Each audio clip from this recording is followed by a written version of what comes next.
وہ شہر محبت جہاں نحمدہ و نصلی علی رسولہ الکریم۔ سوال یہ ہے کہ اپنے ایمان کی مقدار کو کیسے جانچا جائے؟ تو اس کا جواب یہ ہے کہ دین پر عمل کرنے میں جس قدر آپ کے دل میں شرح صدر ہوگا اسی قدر ایمان کی پختگی کی علامت سمجھی جائے گی۔ شریعت کا حکم آپ کے سامنے آئے، آپ اس پر خوش دلی کے ساتھ عمل کریں اور اس میں ذرا برابر بھی آپ کے دل میں شک اور شبہ نہ ہو، تو یہ دلیل ہے کہ آپ کا ایمان مضبوط ہے، مستحکم اور تازہ ہے۔ اگر شریعت کے حکم کی بجا اوری میں دل کے اندر اعراض کی بات آتی ہے، ڈھیلا پن محسوس ہوتا ہے، غفلت اور لاؤبالی پن کا احساس ہوتا ہے، تو دلیل ہے کہ ایمان کی کیفیت میں کمی ہے۔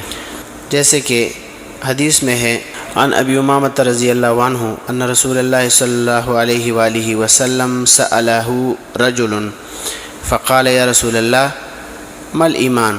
قال اذا سرتک حسنتک وساءتک سیئتک فانت مؤمن۔ مستدرک حاکم کی روایت ہے، جلد نمبر 1 صفحہ نمبر 13۔ اسی طرح دوسری بھی روایت ہے، صحیح مسلم کی ہے، اس میں بھی اسی طرح مضمون ہے، اور تیسری روایت بخاری کی بھی ہے کتاب الایمان میں۔ تو اس سے معلوم ہوتا ہے کہ ایمان کے پرکھنے کا طریقہ یہی ہے جو میں نے آپ کے سامنے ذکر کر دیا ہے۔